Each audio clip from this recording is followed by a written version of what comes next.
On y va.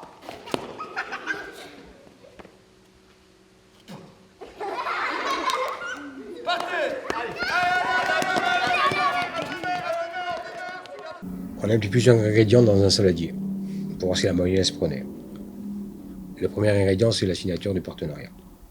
On l'a eu. Mais avant cela, il y a eu la fédération qui nous a déployé les CTC, les conseillers techniques de club, qui sont là pour justement développer le rugby à l'école. Nous avons eu les services du rectorat qui nous ont aidés énormément. Nous avons essayé de mettre les moyens, du sérieux, de la convivialité. Je pense que la mayonnaise a pris. La Ligue corse de rugby nous a très vite approchés et nous a présenté un document cadre qui s'appelle l'École Ovale et nous a demandé s'il était possible d'un partenariat beaucoup plus concret et des interventions, s'il pouvait faire des interventions dans les écoles. Les interventions sont soumises à obligation d'agrément d'intervenants extérieurs et les personnes des clubs sont tous des personnes diplômées et qui ont été agréées.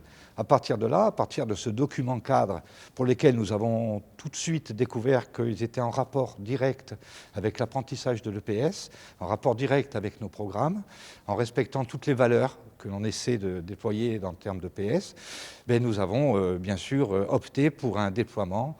La première année peut-être un peu modeste, mais un déploiement qui devait s'accentuer au fur et à mesure des années.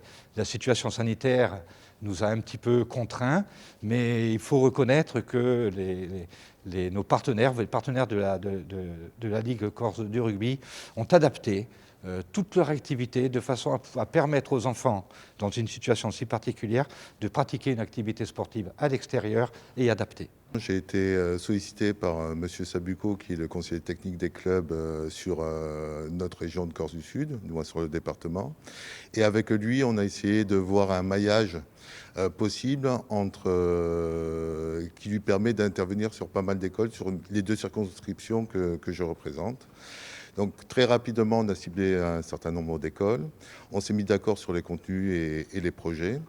Et avec lui, on a sollicité les écoles, on s'est rapproché auprès des directeurs, on a veillé à bien agréer les personnes qui allaient et présenter les personnes qui allaient intervenir dans les écoles, pour qu'à terme, en fonction du dispositif mis en place, il y ait une co-intervention entre les enseignants et les intervenants en rugby.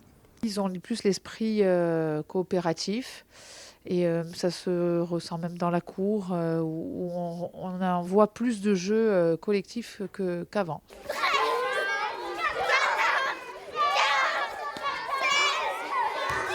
On a la partie pédagogique par rapport aux enfants en EPS et ils nous ont permis aussi un point de vue pédagogique par rapport aux enseignants parce que ça nous met un peu... permet de pratiquer, même nous, de notre côté, le rugby en l'occurrence, et de mettre en place des séances qu'on peut mettre en prolongement de leur intervention. Posez, comme si tu marquais un essai. Voilà. Ça nous aide beaucoup justement à travailler d'un point de vue interdisciplinaire sur l'éducation civique et morale. Voilà, on se base beaucoup sur la pratique du sport. Bon, ça vous a plu les enfants? Oui! Ok, eh bien je vous remercie d'avoir été là aujourd'hui. Et puis je vous applaudis, je suis fier de vous, d'accord? Depuis les dernières séances qu'on a faites, je suis fier de vous. D'accord? On s'applaudit, merci à vous les enfants.